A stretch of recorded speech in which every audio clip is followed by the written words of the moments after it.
Thank you, everybody, for coming to the Aaron Torres Podcast YouTube page. If you could do me a quick favor, see that little subscribe button at the bottom of your screen? Go ahead, click that subscribe button. Really does help our channel grow, our audience grow, and I really do appreciate it more than you know. So click that subscribe button. Appreciate your support. Now, here's the video that you came here for.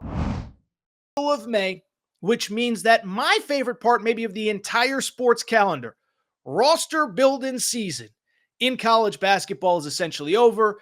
We have talked portal essentially every episode, basically since early to mid-March when the portal opened. And this thing is basically done. There are still a few names in there. We'll get to DJ Wagner later. We'll get to some of the other big names that are still in there. But for the most part, this thing is done. And so what I want to do today is go ahead and hand out my transfer portal winners and losers from the spring of 2024 in college hoops. Now, a couple notes. One, keep in mind that basically everybody at this point is taking 2, 3, 4, 5 transfers. Some schools like a Louisville, like a Kentucky, like an Arkansas are basically, if not literally, replacing a whole roster. So essentially, you could name just about everybody a winner because everybody is adding marquee pieces. What I have tried to do is limit this to 10 different schools, and we'll try to be quick on each of these because at the end of the day, if I went too deep on each of these schools, we would be here forever. So here are my 10 portal winners for the 2024 portal cycle. Winner number one, according to AT, it's basically the winner that everybody has, and that is the Kansas Jayhawks, Bill Self. Listen, we've joked about it since the NCAA tournament. When Bill Self went to the podium after they lost to Gonzaga in the round of 32 and basically said, yeah, we're disappointed, but we've been planning for next year for about a month now. You knew the man wasn't kidding. You knew he was gearing up for a big 2024, 2025, and there is certainly no exception in terms of what he's done. The big names, as we know, AJ Storr, I think you can argue is the best player that entered the transfer portal all offseason. I joke, but we talked about Great Osabor being a $2 million man in the transfer portal a few days ago. I don't think Great Osabor is worth $2 million, but if somebody wants to pay him that, so be it. I bring it up because there are a few guys that if $2 million is the top end of transfer demands, I think AJ Storr is pretty close to it. Averaged 17 a game at Wisconsin last year, helped Wisconsin to an NCAA tournament. They played in the conference championship game against Illinois and really played his best basketball late. 30 in the Big Ten tournament against Northwestern, 20 against Purdue in a win against Purdue in the Big Ten tournament, and 24 in the Big Ten title game. So he's going to Lawrence. Rylan Griffin from Alabama is going to Lawrence. Three-point shooter, really talented player. And then Zeke Mayo, the Summit League Player of the Year, played at South Dakota State. He, too, is headed to Kansas. That is a great three-man class. As we have learned, Riley Kugel was committed. He will not be going. But you talk about 3 impact players that Bill Self brings in. All 3 guys I expect to start. All 3 guys I think could average double figures for a team that struggled to put the ball in the basket at times last year. You add him with Hunter Dickinson. You add him with DeJuan Harris. You add him with KJ Adams. I think this team is probably right up there with Alabama as the number 1 team in the country. So Kansas, my number 1 portal winner. Number 2, to the surprise of no one, another team that we have talked about quite a bit here on the Aaron Torres Pod and Aaron Torres Pod YouTube channel over the course of this offseason, the Indiana Hoosiers. Shout out my guy, Mike Woodson. And, they were another one that it kind of felt like they needed a big portal season, and they frankly got a big portal season. Now, it's for a different reason than Kansas, right? Kansas with Bill Self is just frustrated with how the season went. Mike Woodson, I thought the hot seat stuff with Mike Woodson during the season felt a little bit aggressive. I mean, in his first 2 years, he did make 2 NCAA tournaments, won a play-in game in 2022, won a first-round game in 2023. So I don't know that I ever believed that he was on the hot seat. But after this past season, he needed a big portal cycle, and he got it. Miles Rice, the point guard from Washington State, we talked about him when he committed. I love that kid. About 6'3". He's a grown-up. He's an adult. He's dealt with all sorts of personal stuff in his life. We talked about him. You add in Cannon Carlisle, the 6'3" guard from Stanford. I believe he is a kid with NBA type upside. And then, oh, by the way, the big man down low, Umar Ballo. He was kind of one of the first guys that we got an NIL number attached to north of 7 figures. Well, he is going to Indiana after 5 years of college basketball at Gonzaga and Arizona. He is a big body down low.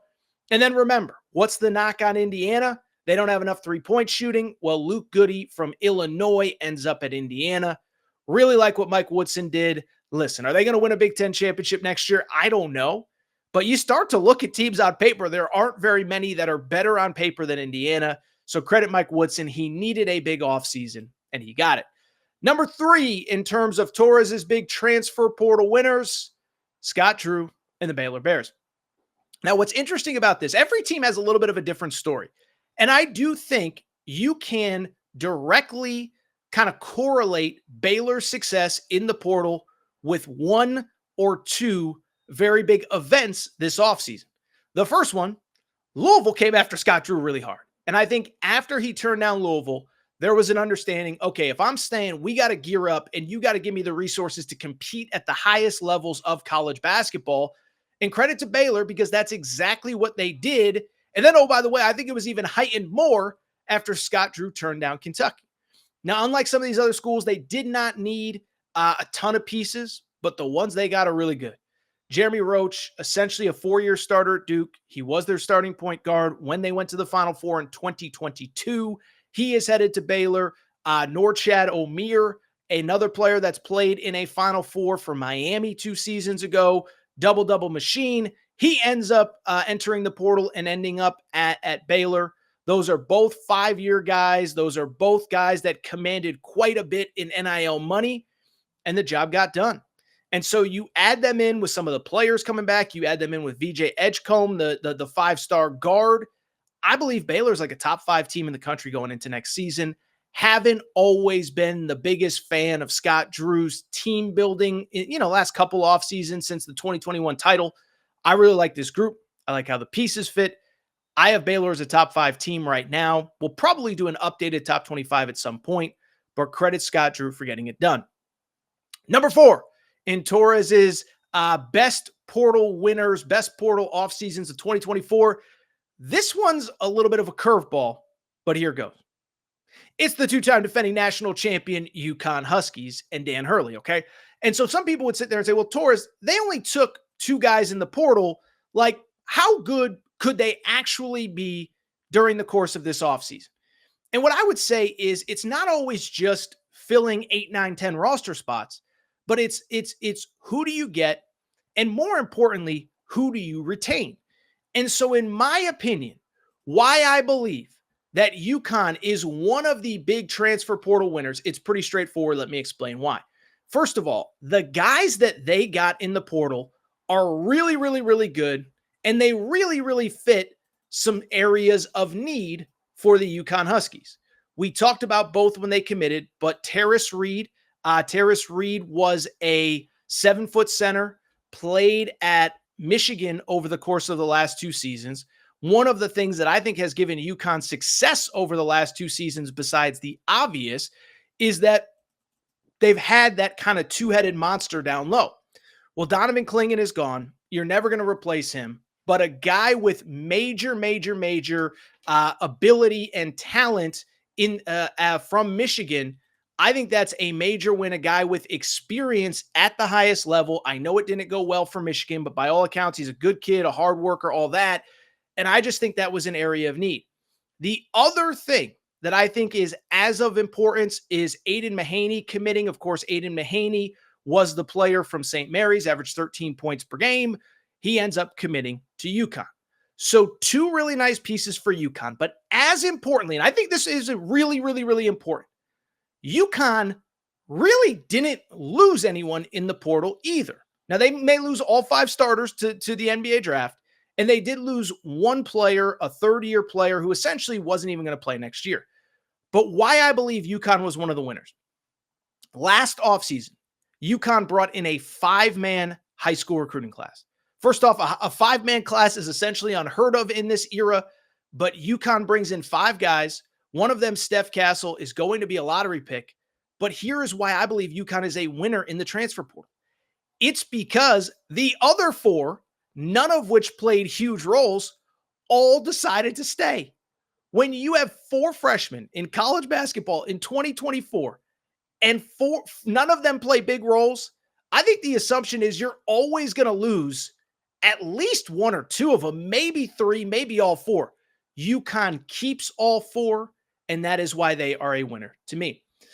Let's go ahead and keep it going. And what we're going to do next, we're going to switch gears. We're going to talk about the three schools. There were more than three, but I think we have to label this next group of transfer portal winners the group that I like to call, they had to replace their entire roster. It's like when John Calipari took over the Arkansas job. He has his first press conference. He says, I went to meet with the team.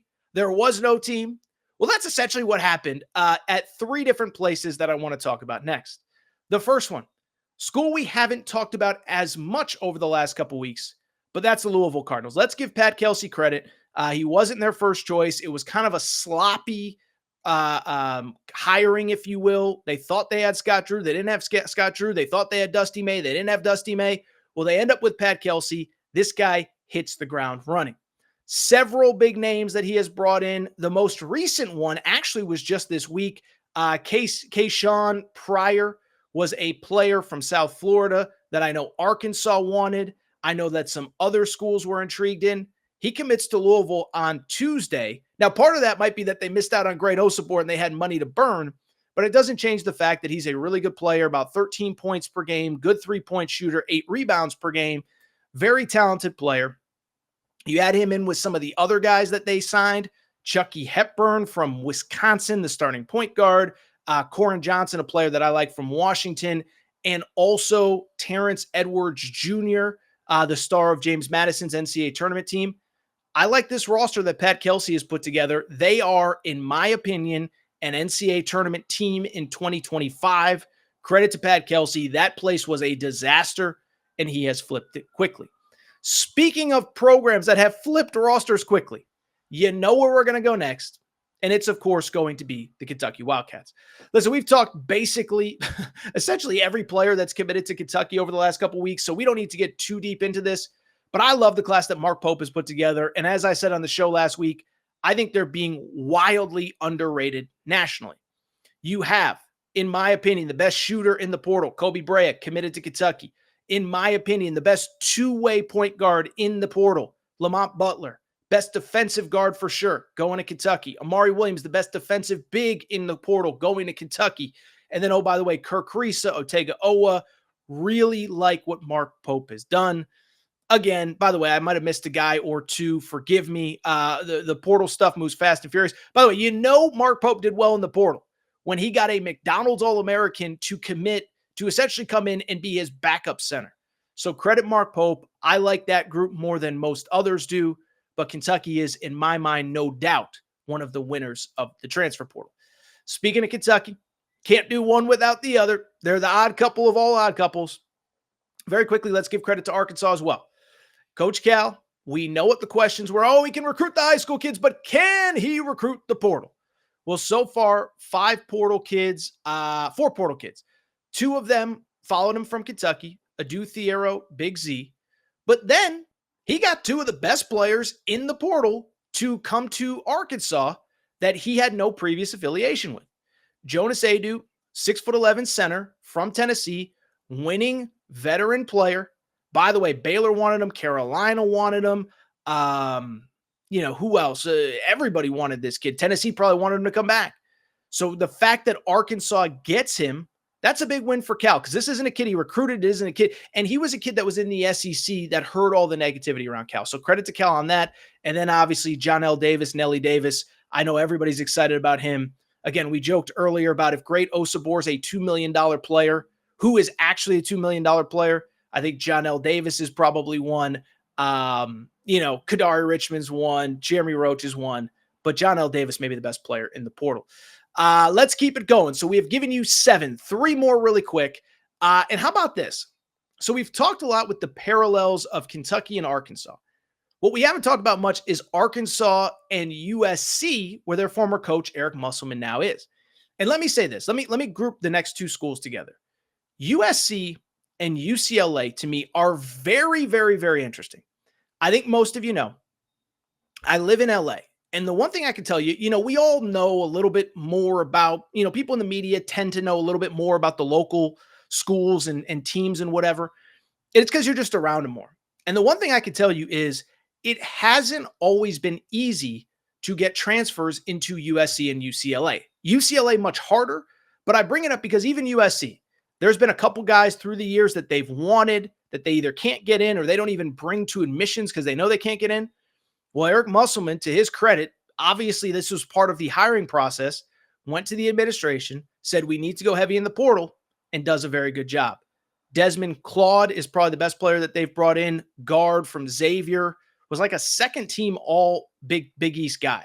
Really talented guard from the beautiful state of Connecticut, New Haven, Connecticut, baby. He's headed out to LA. St. Thomas is another player, nice player from Northern Colorado. And what I like about Coach Muss, Buzo Agbo, by the way, who played at Boise State. But what I like about Coach Muss, I think he took a nice assortment of like star level players with also some role players. Some three-point shooting, Bryce Pope from UC San Diego, the kid from the Ivy League, Clark Schleichert. So credit to Muss. I like what he did. And I give credit to my guy, Big Mick Energy, Mick Cronin, because UCLA has really struggled with transfers in previous years. Usually they've historically been able to get in maybe one, maybe a Johnny Juzang, maybe a Miles Johnson. Well, this year they just went full speed ahead on the portal. I don't know what they did behind the scenes, but credit to them.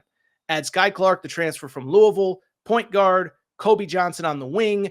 Also on the wing, Eric Daly from Oklahoma State. I think UCLA has done a really good job. UCLA, by the way, is in my top 20 going into next year. You can find my top 20 at AaronTorresOnline.com. Last winner, then we'll get to some losers. We'll take a break and talk some other stuff. Last winner, let's go a little bit off the radar. Let's go to friend of the Aaron Torres pod. A shocking addition to this team, but maybe not shocking if you know the guy. How about the man himself, Will freaking Wade, the general, Will Wade at McNeese State, okay? So this is what McNeese State has done over this offseason. First of all, they bring back about 2 or 3 marquee players off of last year's team that won 30 games. And when I say marquee players, I'm talking like starters, which you wouldn't have thought they would be able to do in and of themselves. But they bring back 2 or 3 starters in this portal era. I'm sure they had to raise some money, but they got the money taken care of. And then on top of that, look at what they've done. They added Brandon Murray, who began his career playing for Will Wade at LSU. He was the SEC Freshman of the Year in 2022. Goes to Georgetown, was their leading scorer. Patrick Ewing gets fired, goes to Ole Miss this year. He is headed to McNeese State. Kadir Copeland, who averaged right around 10 points per game in the ACC this year at Syracuse, is headed to McNeese State. And Sincere Parker, 16 points per game at St. Louis. When I tell you McNeese, listen, it's hard for me to get them in like the top 25. But when you're just looking at rosters, could I make the argument that they're like a top 30 roster at McNeese freaking State? Yeah, I can. Credit to Will Wade.